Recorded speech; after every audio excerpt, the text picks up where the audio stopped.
बड़े भाई ने अपने छोटे भाई को बचाने के लिए एक 10 साल की लड़की को उसके हाथ में वेपन बना दिया। छोटे भाई ने बड़े भाई पर इल्जाम लगाया कि उसने लड़की को नुकसान पहुंचाया, लेकिन लड़की के चेहरे पर कोई इमोशन नहीं था क्योंकि उसे कोल्ड और हार्टलेस परफेक्ट वेपन बनने की ट्रेनिंग दी गई थी। पर एक काइंड हार्टेड मेजर ने इसे अलग नजर से देखा। वो लड़की को अपने घर ले आया और बटलर को उसकी देखभाल का ऑर्डर दिया, लेकिन लड़की के वाइल्ड इंस्टिंक्ट्स इतने स्ट्रांग थे कि उसने तुरंत बटलर के हाथ को काट लिया। उस दिन के बाद घर शायद ही कभी शांत रहा। फिर भी मेजर लड़की के साथ हमेशा जेंटल रहा।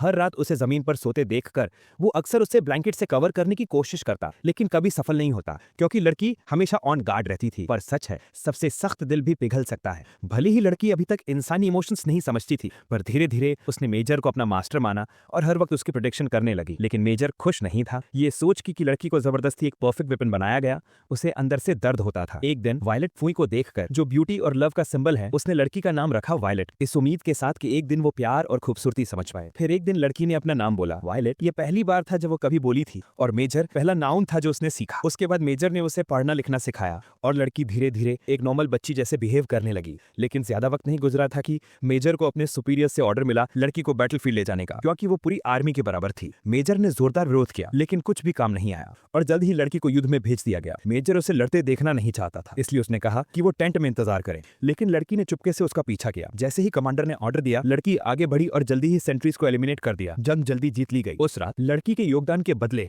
मेजर उसे एक भारी भरकम मार्केट में लेके गया। अचानक लड़की रुक गई और एक हरी ब्रोच को घूरने लगी। उसका रंग बिल्कुल मेजर की आंखों जैसा था। मेजर अंदर से बहुत पिघल गया और उस ब्रोच को लड़की के कपड़ों पर लगा दिया। पर उस पल उसे गिल्ट भी महसूस हुआ, क्योंकि एक छोटी सी बच्ची उसकी वजह से जंग का वेपन बन चुकी थी। आखिरकार फाइनल बैटल शुरू हुई। दोनों ने मिलकर परफेक्ट कोऑर्डिनेशन में काम किया और जल्द ही एनिमी कमांड सेंटर पर कब्जा कर लिया। मेजर ने एक सिग्नल फ्लेयर फायर की और फाइनल असॉल्ट का ऑर्डर दिया। वो खुश था क्योंकि जंग अब खत्म होने वाली थी और लड़की एक नॉर्मल जिंदगी जी पाती। तभी एक बुलेट ने मेजर को हिट कर दिया। लड़की ने तुरंत एक दुश्मन को मार गिराया और मेजर को ले जाने की तैयारी की, लेकिन दुश्मन ने इग्नाइट फेंका और धमाके में लड़की के हाथ उड़ गए। फिर भी उसने अपने दांतों से मेजर के कपड़े पकड़कर उसे सेफ जगह तक घसीटा। मेजर नहीं चाहता था कि वो लड़की पर बोझ बने। जब धमाके से दीवार गिरने लगी, उसने अपने शरीर से लड़की को शील्ड कर लिया। अगली सुबह जंग आखिरकार खत्म हो चुकी थी।